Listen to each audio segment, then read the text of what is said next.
साबिक test cricketer और star allrounder Mohammad Hafeez ने बोल न्यूज़ के सीनियर एंकर पर्सन अरशद शरीफ की शहादत पर गहरे रंज और गम का इजहार कर दिया।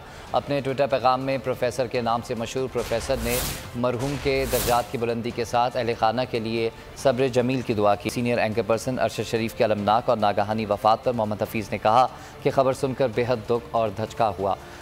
हक सच के लिए उनकी बेमिसाल जद्दोजहद हमेशा याद रखी जाएगी।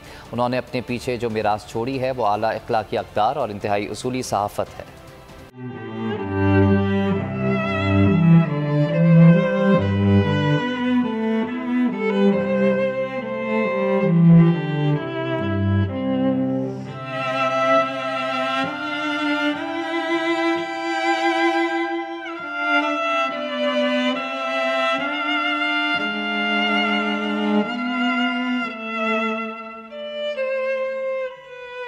सबसे ज्यादा व्यूज, सबसे ज्यादा रील्स और सबसे ज्यादा रेटिंग के साथ बोल अब भी नंबर 1 पोजीशन पर बरकरार।